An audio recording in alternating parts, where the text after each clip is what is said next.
Hi అండి, welcome back to my channel అండి, కీర్తి Sam blogs. అందరూ ఎలా ఉన్నారండి? నేనైతే బాగున్నాను. సో ఇవాళ అయితే నేను ఒక అప్డేట్ అనేది తెచ్చానండి. సో వీడియోలోకి వెళ్ళకముందు మీరు నా ఛానల్ని ఫస్ట్ టైం చూసినట్టయితే ప్లీజ్ అండి నా ఛానల్ని సబ్స్క్రైబ్ చేసుకోండి. అండ్ మీకు ఈ వీడియో అనేది నచ్చితే కూడా ఒక లైక్ అనేది కూడా చేయండి. సో పదండి ఇంకా వీడియోలోకి వెళ్ళిపోదాము. సో చాలామంది ఏం చెప్తున్నారంటే, మాకు mobile number server name and mobile number అనేది కనిపించట్లేదు, సో మాకు ఖచ్చితంగా ఇల్లు వస్తుంది అనేసి అయితే చాలామంది చెప్తున్నారు అనేసి. సో నాకు తెలిసినంత వరకు అయితే సర్వేర్ నేమ్ కానీ మొబైల్ నెంబర్ లేకపోతే కానీ అలా ఇల్లు రావడం అనేది కన్ఫర్మ్ అయితే ఏం కాదండి.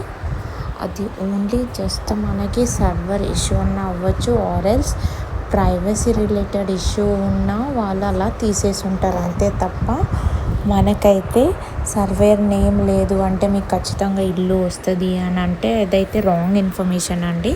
సో ఇక్కడ నేను ఎవరిని బ్లేమ్ చేయట్లేదు.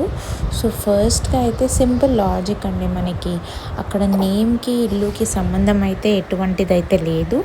ఇంకొకటి ఏంటంటే ప్రతి ఒక్కటి అంటే L2లో వచ్చిన వాళ్ళకి ఖచ్చితంగా ఇల్లు వస్తుంది అని అయితే చెప్తున్నారు. సో అలాంటిది కూడా ఏం లేదండి. ఇక్కడ ఓన్లీ జస్ట్ మనకి అర్హులకి మాత్రమే ఇల్లు అనేది ఇవ్వడం జరుగుతుంది. సో ఎటువంటి రీజన్స్ అంటే గవర్నమెంట్కి కానివ్వండి, సర్వే చేసే వాళ్ళకి కానివ్వండి, మనం అనర్హులు అని తేల్చిన వాళ్ళు మన అప్లికేషన్ అనేది రిజెక్ట్ చేసే ఛాన్సెస్ ఉంటాయి. సో మనకి గవర్నమెంట్ నుంచి ఎటువంటి బెనిఫిట్స్ అనేవి రావు.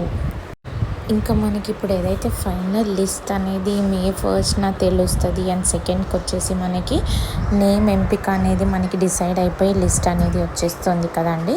సో అప్పుడు కూడా మనకి L2 లబ్ధిదారులు ఎవరైతే ఉన్నారో అందులో కూడా ఫస్ట్ ప్రయారిటీ కింద వచ్చేసి అయితే సింగిల్ ఉమెన్ కానీ ఫిజికల్ హ్యాండిక్యాప్డ్ పర్సన్స్కి అండ్ సింగిల్ పేరెంట్ వాళ్ళకి మాత్రమే ఫస్ట్ ప్రిఫరెన్స్లో ఇస్తారు ఇల్లు. దెన్ నెక్స్ట్ వచ్చేసి అప్పుడు రిమైనింగ్ వాళ్ళకి ఇల్లు అనేది ఇవ్వడం జరుగుతుందండి.